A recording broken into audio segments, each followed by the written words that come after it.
Hi everyone, and welcome to this video going over graphing linear functions. We have been talking about the equation of our line in slope-intercept form, y equals mx plus b, where the m represents our slope. This is going to tell us how we move up our line, rise over run, and our b is our y-intercept. This tells us where our line crosses the y-axis. So let's get started. In number 1, I have the equation y equals 4 over 5x minus 2. This means that my slope is 4 over 5 because it's in front of my x, and my y-intercept is negative 2. So negative 2 is going to be my very first point on the y-axis. That's my y-intercept. And then my slope tells me my rise over my run. So this means that I rise 4 and I run 5. So I'm going to go up 4. 1, 2, 3, 4, and over 5. 1, 2, 3, 4, 5. And this is my next point. And you can keep repeating that to add more points to your line. Going up 4, 1, 2, 3, 4, and over 5. 1, 2, 3, 4, 5. If you don't want to go off the graph though, and you want more space, you can always go backwards. To go backwards, we flip the directions of our rise and run. So instead of going up 4, I would go down 4, and instead of going to the right 5, I would go to the left 5. Let's try this. So this time I'm going to go down 4, 1, 2, 3, 4, and to the left 5, 1, 2, 3, 4, 5. Notice how this point is still in line with my other points, and it shows that I have a constant slope. So your very first point is your y-intercept, and your slope tells you your rise over your run. If you run out of space or want to add more points going backwards, just flip the directions of your rise and your run. Let's try number 2. My slope is whatever is in front of the x, so in this case it's negative 6 over 5. Notice how the negative was just out in front of the fraction. I find it easier just to place it in front of my numerator. So I'm going to say negative 6 over 5 is my slope, and my y-intercept is negative 3.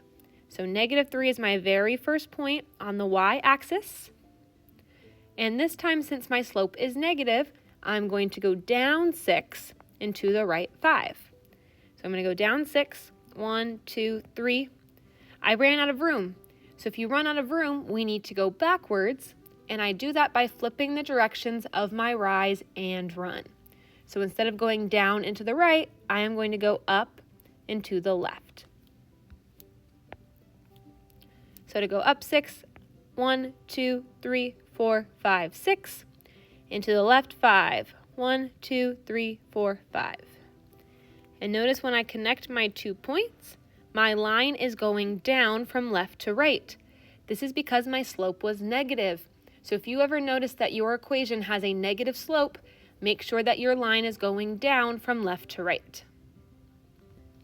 Let's try number 3. In number 3, my slope is negative 1 over 4. I'm going to put the negative in front of the 1 to tell me to go down. And my y-intercept is negative 3. So my very first point is negative 3 on the y-axis. And I'm going down 1 and to the right 4. So down 1, to the right 1, 2, 3, 4.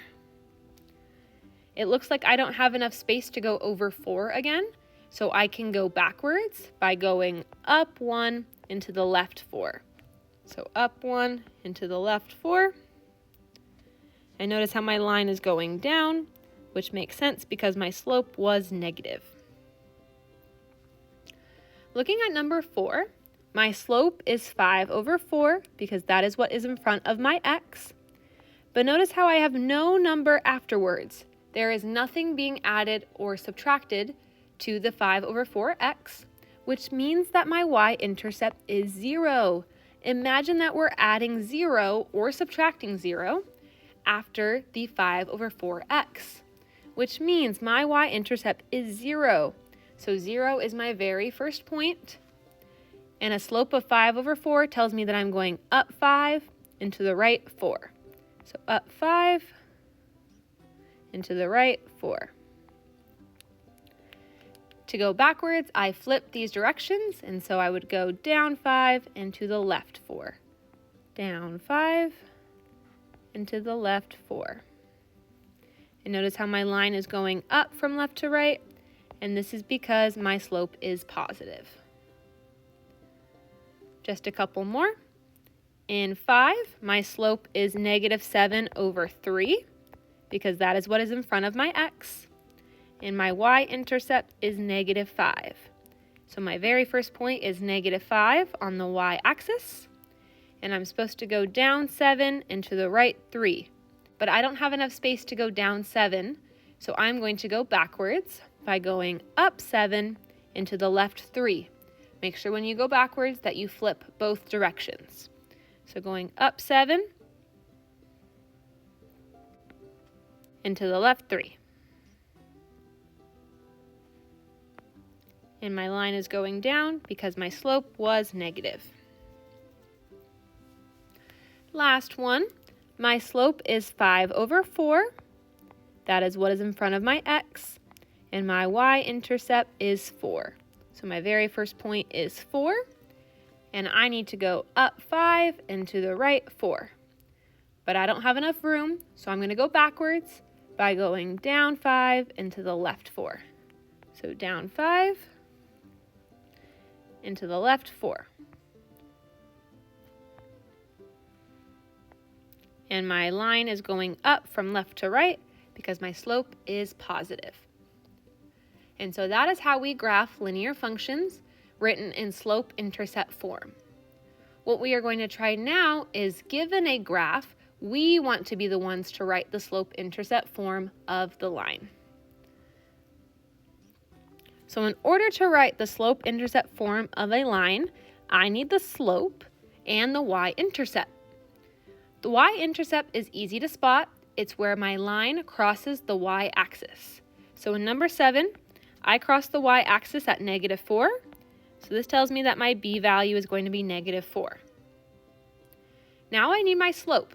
My slope I find by counting my rise over my run. So I need to find 2 points on my line that cross at perfect corners and count the rise over the run. You can use your y-intercept as one of your points and look very carefully for another point that crosses at a perfect corner. I know that this point looks like it does, but if you really zoom in, you'll see that it crosses just above the corner. So I can't use that point, but it does look like this point 5/4 crosses at a perfect corner. And so I'm going to count the rise over the run. I rise 1, 2, 3, 4, 5, 6, 7, 8 boxes. And I run 1, 2, 3, 4, 5 boxes. So rise over run, putting it all together, tells me that my slope is 8/5. And now that I have my slope and my y-intercept, I can write the equation of my line, which is y equals 8/5x, since that was my slope, minus 4, since that was my y-intercept. Let's try number 8. I want to first identify my y-intercept. It looks like the line crosses the y-axis here at -4. So -4 is my b value. And now I need to find 2 points that cross at perfect corners to find my slope. I'm going to use my y-intercept. And if I look carefully, it looks like my line crosses at a perfect corner up here at -2, and I'm going to count my rise over my run. But notice how the line is going down. If you look at it from left to right, the line is going down. So I'm not rising, but I'm falling. I am falling 1, 2, 3, 4, 5, 6, 7, 8, 9 boxes. So I'm going to put -9 to show that I'm going down. And I go over 1, 2 boxes. So rise over run is -9/2. My slope is negative because my line is going down from left to right.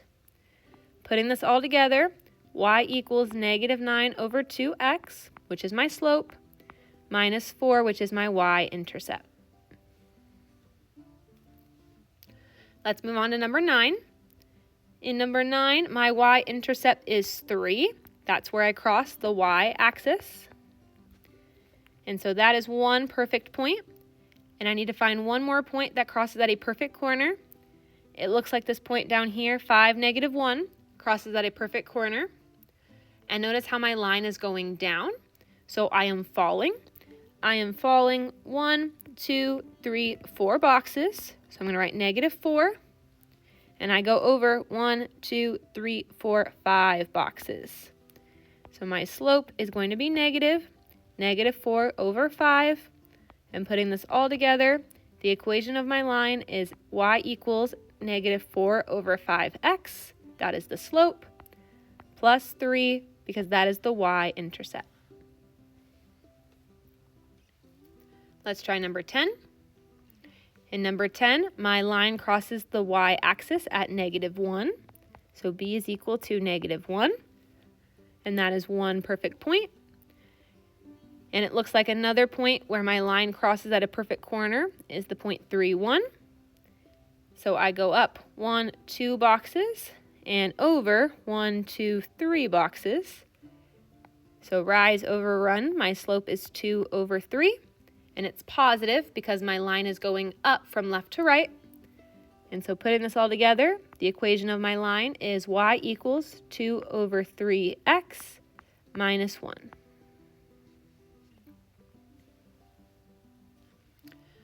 Moving on to number 11. My line goes through 0 on the y-axis. So my b value is 0 because 0 is my y-intercept. Now I'm looking for another point where my graph crosses at a perfect corner.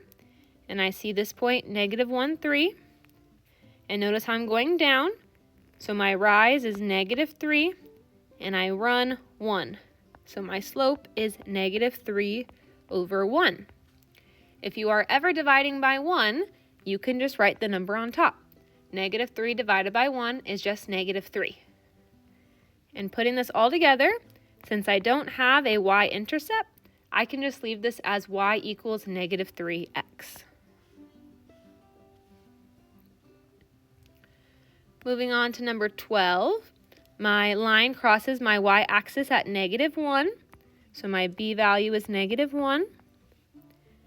And it looks like I have another perfect corner up here at 3, 4. So I go up 1, 2, 3, 4, 5 boxes and over 1, 2, 3 boxes. So my slope, rise over run, is 5 over 3.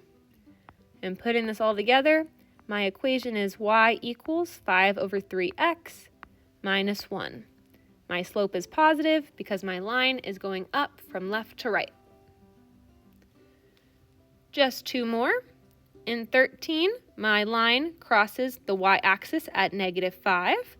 And so my b value is -5. And looking for a perfect corner, I find this point -4, -2.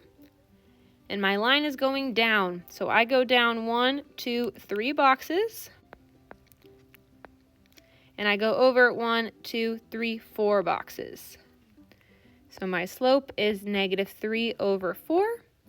And putting this all together, the equation of my line is y equals -3 over 4x minus 5. And last one. In 14, my line crosses the y-axis at -3. So my b value is -3. And looking for another perfect corner, I see this point up here, -5, 1. And my line is going down. So I go down 1, 2, 3, 4 boxes. And over 1, 2, 3, 4, 5 boxes. So my slope is -4 over 5.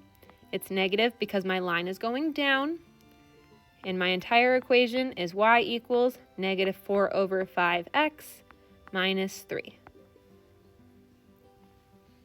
And so that is how we graph linear functions and write the equation of the line in slope-intercept form from a graph. Please let me know if you have any questions, and I will see you in class.